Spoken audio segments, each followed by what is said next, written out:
കോൺഗ്രസ് നേതാവ് അനിൽ അക്കര ചേരുന്നുണ്ട്. ശ്രീ അനിൽ, പിരിച്ചുവിടൽ എന്നതിലേക്കൊന്നും എത്തിയിട്ടില്ല. ഇപ്പോൾ സസ്പെൻഷൻ എന്ന തീരുമാനത്തിലേക്കാണ് വകുപ്പ് കടന്നിരിക്കുന്നതെന്ന് മനസ്സിലാക്കുന്നു. ആ തീരുമാനത്തിനെ കുറിച്ചുള്ള താങ്കളുടെ പ്രതികരണം, തൃപ്തരാണോ കോൺഗ്രസ് ആ നടപടിയിൽ? അല്ല, ഞങ്ങൾ തുടക്കം മുതൽ ഇതിനകത്ത് ഞങ്ങളുടെ ആവശ്യം എന്ന് പറയുന്നത് ഈ പറയുന്ന 5 പോലീസ് ഉദ്യോഗസ്ഥന്മാരെ സസ്പെൻഡ് ചെയ്യുകയല്ല, അവരെ സർവീസിൽ നിന്ന് പുറത്താക്കുക എന്ന് തന്നെയാണ് ഞങ്ങളുടെ തീരുമാനം. ആ തീരുമാനത്തിൽ കുറച്ചൊന്നും ഞങ്ങൾക്ക് വേറെ ഒന്നും ഞങ്ങളുടെ അജണ്ടയിൽ തന്നെയില്ല. ഇത് 2 വർഷം മുമ്പ് നടന്ന ഒരു വിഷയമാണ്. ആ ഒരു വിഷയത്തിനകത്ത് ഈ CCTV ദൃശ്യങ്ങൾ അവിടുത്തെ ഹൗസ് ഓഫീസറായ SHOയും അതുപോലെ തന്നെ ACP ആയിരുന്ന സിനോജും ഇത് അന്വേഷിച്ച സേതു എന്ന് പറയുന്ന ACPയും അന്നത്തെ SP ആയിരുന്ന അല്ലെങ്കിൽ കമ്മീഷണർ ആയിരുന്ന അങ്കിത് അശോകനും കണ്ട വിഷയങ്ങളാണ്. ആ കണ്ട വിഷയത്തിൽ അവർ നടപടി സ്വീകരിക്കേണ്ടതായിരുന്നു.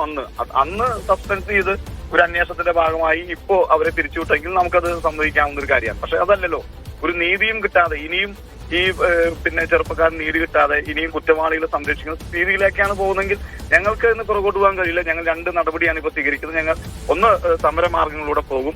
ഞങ്ങൾ അടുത്ത ഘട്ടം അടുത്താഴ്ച തന്നെ സുപ്രീം കോടതി ഈ കസ്റ്റഡി മർദ്ദനങ്ങളും മരണങ്ങളുമായി ബന്ധപ്പെട്ട് ഒരു സ്വമേധയാ കേസ് ഇപ്പോൾ തന്നെ എടുത്തിട്ടുണ്ട്. അതിനകത്ത് ഞങ്ങൾ കക്ഷി ചേരാൻ പോവുകയാണ്.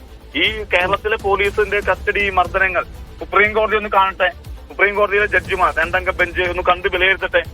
അങ്ങനെ വന്നാൽ ഈ പോലീസുകാരെ മാത്രമല്ല, ഈ ആഭ്യന്തര വകുപ്പിനെ തന്നെ അതിന്റെ തലവനെ തന്നെ പിരിച്ചുവിടാൻ ഒരു പക്ഷേ സുപ്രീം കോടതി നടപടി എടുത്തേക്കും. ഞങ്ങൾ ആ രീതിയിലേക്കാണ് ഞങ്ങൾ പോയിക്കൊണ്ടിരിക്കുന്നത്.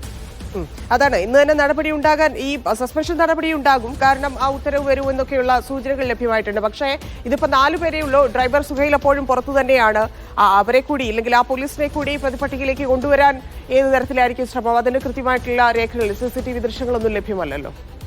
അല്ല, ഞങ്ങൾ ഈ കസ്റ്റഡി മർദ്ദനങ്ങളുമായി ബന്ധപ്പെട്ട് ഞാൻ നേരത്തെ പറഞ്ഞല്ലോ, സുപ്രീം കോടതിയിൽ കേസ് എടുത്തിട്ടുണ്ട്.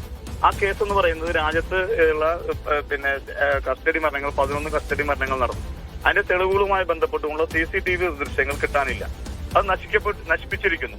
അതെങ്കിലും പ്രവർത്തിക്കുന്നില്ല, അതല്ലെങ്കിൽ പൂഴ്ത്തിവെക്കുന്നു. അതിന് സമാനമായ രീതിയിൽ ആ സുപ്രീം കോടതിയിലെ കേസിന് ബലം നൽകുന്നതാണ് കുന്നംകുളം പോലീസിന്റെ കസ്റ്റഡി മർദ്ദനവുമായി ബന്ധപ്പെട്ട CCTV ദൃശ്യങ്ങൾ. അപ്പൊ ഇതെല്ലാം ഞങ്ങൾ ഈ പറയുന്ന വിഷയങ്ങളൊക്കെ സുപ്രീം കോടതിയുടെ ഡോറുകൾ ഓപ്പൺ ഡോറുകളാണ്. ഏത് കേസും അവിടെ നമുക്ക് ഓപ്പൺ ചെയ്യാൻ കഴിയും. തീർച്ചയായും സുപ്രീം കോടതിയിൽ ഈ കേസ് വരുന്നതോടുകൂടി ഇതിന്റെ പിക്ചർ മാറും. കേരളത്തിലെ കസ്റ്റഡി മരണങ്ങളും മർദ്ദനങ്ങളും അതിനുള്ള അവസാന വഴി എന്ന രീതിയിലാണ് ഞങ്ങൾ സുപ്രീം കോടതിയിലേക്ക് പോകുന്നത്. നിലവിൽ സുപ്രീം കോടതിയുടെ കേസിന് മുന്നിൽ നിൽക്കുന്നത് അതോടെ ഞാൻ ആവശ്യപ്പെടും. സ്വാഭാവികമായും സർക്കാരിനെ ചെയ്യേണ്ടി വരും. ഒരു തർക്കവും ആ കാര്യത്തിലില്ല. ശരി, നന്ദി ശ്രീ അനിൽ അക്കര പ്രതികരിച്ചത്.